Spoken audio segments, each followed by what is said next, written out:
भद्रं कर्णेभिः शृणुयाम देवः भद्रं पश्येमाक्षभिर्यजत्रः स्थिररङ्गैस्तुष्टुवामं सस्तनुर्वैश्येमिः देवितं यदायुः। सम्मानित और सज्जनों और देवियों, ये जो उपदेश आप सुन रहे हैं, इस उपदेशकर्ता का नाम परिचय इस तरह से आचार्य धर्मकुमार शास्त्री, जन्म स्थान निरपुड़ा, वर्तमान पता शिव कॉलोनी, गुराना रोड, गली नंबर 1, बड़ौत। Phone number 9758861334। माननीय सज्जनों और देवियों, ये जो आप प्रोग्राम सुन रहे हैं, ये दिव्य ज्योति चैनल न्यूज के माध्यम से आप तक पहुंच रहे हैं। आप लोगों का नैतिक कर्तव्य है कि ये जो सुंदर व्यवस्था इस चैनल के रूप से माध्यम से आपके बच्चों तक जा रहे हैं, उनका नैतिक स्तर उठाने के लिए ये व्यवस्था दी जा रही है। आपका कर्तव्य बनता है इस चैनल को आप ज़्यादा से ज़्यादा सब्सक्राइब करें और लाइक करें। इसके साथ इसको शेयर करें। जितना आप शेयर करेंगे, आगे आने वाले बच्चों को इन चीज़ों को सुनने के लिए मिलेंगे। चूँकि ये जो माध्यम चैनल का है, इसी चैनल के माध्यम से ये नैतिक उपदेश दिए जा रहे हैं। नहीं अन्यथा बहुत सारी बिगाड़ने की बातें तो प्रसारित हो रही हैं, ये अच्छी बातें आज नहीं हो रही हैं। इसलिए इस चैनल का धन्यवाद करते हुए चैनल को सब्सक्राइब करें, लाइक करें और शेयर करें, ताकि आने वाली पीढ़ी को इन चीज़ों को सुनने के लिए मिल सके। मैं आप लोगों की सेवा में निवेदन कर रहा हूँ। आज सब लोग लाभ की तरफ जा रहे हैं, लेकिन लाभ की प्राप्ति नहीं हो रही है। अगर हम लाभ प्राप्त करना चाहते हैं तो नीतिकार ने कहा है, हमारे मनु जी महाराज लिखते हैं कि अगर ज़्यादा लाभ प्राप्त करना चाहते हैं तो 2 काम करें। युवाओं के लिए बहुत सुंदर उपदेश है। 2 काम करें तो 4 लाभ होंगे। कौन सा? वो कहते हैं, अभिवादन शीलस्य नित्यम वृद्धोपसेविने चतवारी तस्य वर्धन्ते आयु विद्या यशो बलम। ए लोगों, ए युवा पीढ़ी, अगर आप अपना लाभ चाहते हो तो क्या करें? 2 काम करो। वो कहते हैं 2 काम करो। कौन से? अभिवादन शीलस्य नित्यम वृद्धोपसेविने चतवारी तस्य वर्धन्ते आयु विद्या यशो बलम। अगर हम 2 काम करें, सबसे पहले अपने जो वृद्ध जन हैं, जो आयु में बड़े हैं, विद्या में बड़े हैं, धन में बड़े हैं, बल में बड़े हैं, उनके लिए 2 काम करें। हम उनके प्रति अभिवादनशील हों, हाथ जोड़ करके श्रद्धा पूर्वक सिर को झुका करके उनको चरणों को स्पर्श करें। रोजाना का काम करें तो आपको 2-4 चीज की उपलब्धि होगी। सबसे पहले आपको आशीर्वाद मिलेगा, जिसका नाम है आशीर्वाद आयु का मिलता है। जब हम बड़ों को नमस्ते करते हैं, चरण स्पर्श करते हैं, तो अंदर से एक आवाज़ आती है निकल करके। वो कहते हैं, भगवान तेरी उम्र लंबी करे, बेटा तू जीते रहा, तो दूधो नहाओ पूतो फलो। पहले ये आशीर्वाद मिलते थे, तो वो आशीर्वाद आपको मिलता है। अब एक बात, योग दर्शन के माध्यम के यहाँ बहुत लोग पंडित बैठे होंगे, विद्वान बैठे होंगे, वो एकदम से कटाक्ष करेंगे, आज आयु कैसे बढ़ सकती है? वो तो निश्चित है। योग दर्शन कहता है, सती मूले तद विपाक है, जाति आयु होगा, कि ये चारों चीज निश्चित है। फिर आप कैसे कह रहे हैं आयु बढ़ती? यहाँ इसका उद्देश्य है, मेरी आयु 72 वर्ष है।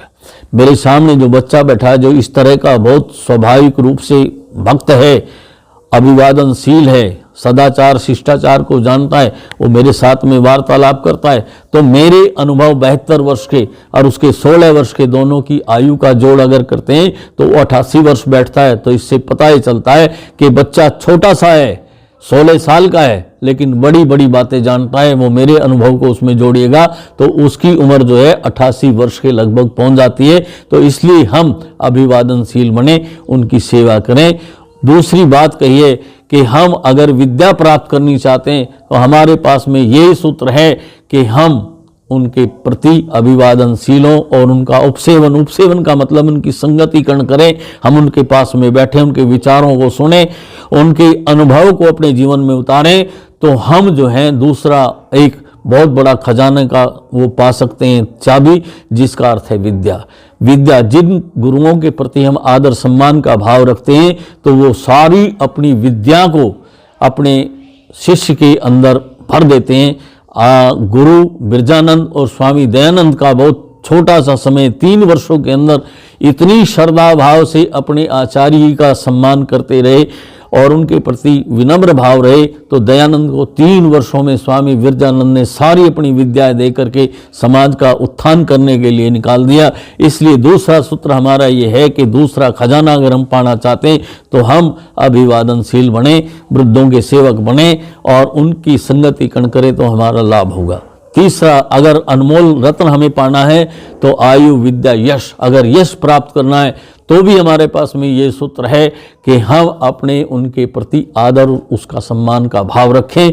अगर ये भावना हमारी, तो जिधर से हम जाएंगे उधर से लोग प्रशंसा करेंगे, ये बच्चा बहुत अच्छा है, कितना अच्छा है। जब भी इधर से निकलता है सबको राम राम, नमस्ते, जय राम जी की निकल करके राधे राधे, जो भी आपके अभिवादन है उन सब का प्रचार करते हैं। वो कहते हैं देखो कितना अच्छा बच्चा है, कितना सज्जन बच्चा है, उधर का वो बच्चा है दुष्ट है, ये बच्चा है कितना अच्छा है, तो उसकी प्रशंसा होती है। फिर पूछते हैं इसके माँ बाप कौन है, जो नहीं जानता तो बताता है ये अमुक का बेटा है, अमुक का पोता है, अमुक का पड़पोता है, उस परिवार से संबंध रखता है। तो अपने परिवार का नाम ऊंचा करना चाहते हो तो अभिवादनशील बनो, वृद्धजनों के सेवक बनो। और चौथा प्रश्न आता है कि अगर चौथा अनमोल रतन प्राप्त करना है जिसका नाम है बल, बल प्राप्त करने के लिए भी आपको इस चीज़ की प्राप्ति करनी चाहिए। मैं एक उदाहरण दिया करता हूँ, जब तक हमारे अंदर ये विनम्रता के भाव नहीं होंगे तब तक हमें कुछ भी प्राप्त नहीं होगा। भगवान राम लड़ाई लड़ रहे हैं, युद्ध के मैदान में रावण धराशायी हो गया तो राम दुखी हुए और लक्ष्मण से कहा, लक्ष्मण एक काम करो, तुम जाओ और इस समय दुनिया का सबसे बड़ा विद्वान महान पंडित रावण इस संसार को छोड़ करके जा रहा है, उनके पास में जाकर के नीति का उपदेश लेकर के आओ।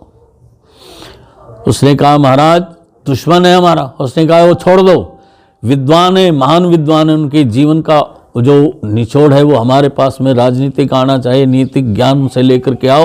नीति का ज्ञान लेने के लिए लक्ष्मण उधर के चले, लेकिन न रावण के प्रति आदर है न सम्मान है, केवल अपना घमंड है, घमंड के बल पर जा रहे हैं और सोच रहे हैं आज तो सारी जो है अनकहनी बातें भी कहूँगा, सारे मन के उद्गार निकाल करके रख दूंगा उसके सामने। तो जब वो वहाँ गए तो पहली बात अपमान करते हुए सिर की तरफ खड़े हुए और जा करके कहा कि रावण, राम अयोध्या के राजा दशरथ का पुत्र राम, जिसने तुम्हारी लंका को अभी जीता है, उसका छोटा भाई लक्ष्मण तुम्हारे से नीति का उपदेश लेने के लिए नीति का उपदेश करो। रावण ने अपनी टिमटिमाती आंखों को खोला और कहा भाग कुपात्र। कुपात्र की गाली दी और दे करके वहां से कहा भाग जाए यहां से।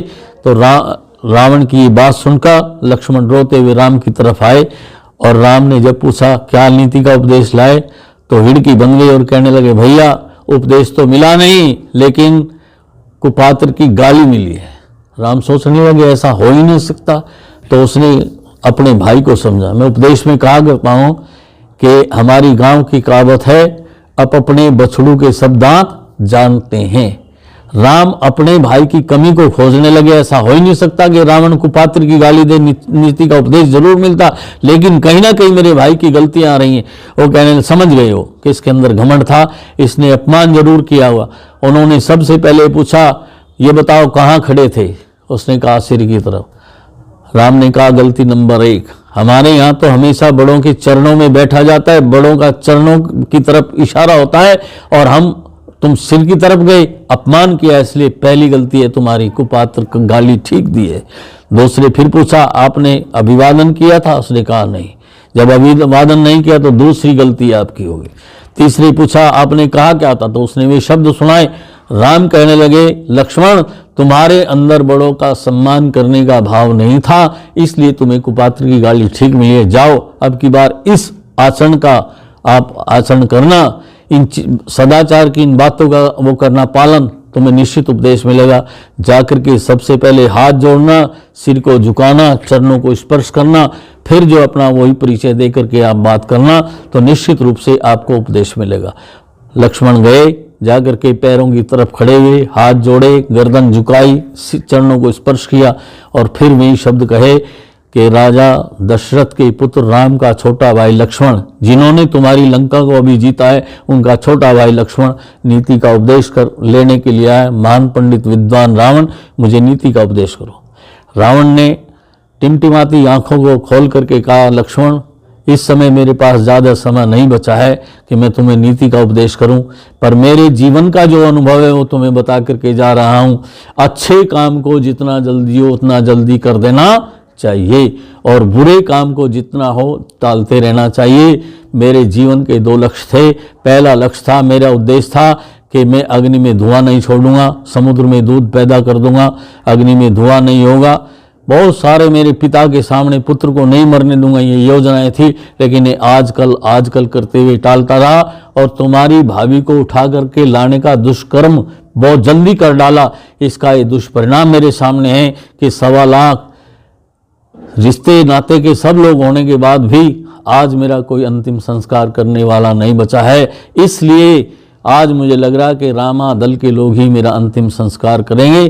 तो अच्छे काम को जितना जल्दी वो कर देना चाहिए।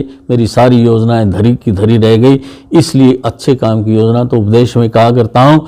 आप भी अपने घर के बाहर एक दफ्ती टांगे और फिर लिखो, एक लाला जी ने एक दफ्ती बनवाई, उस पर लिखा आज नगद कल उधार, आज नगद कल उधार। मेरे जैसा आदमी कहा, लाला जी ये सामान दो, सामान बन गया तो कहा, अच्छा लाला जी उसमें लिख लेना, बही में लिख लेना पैसे।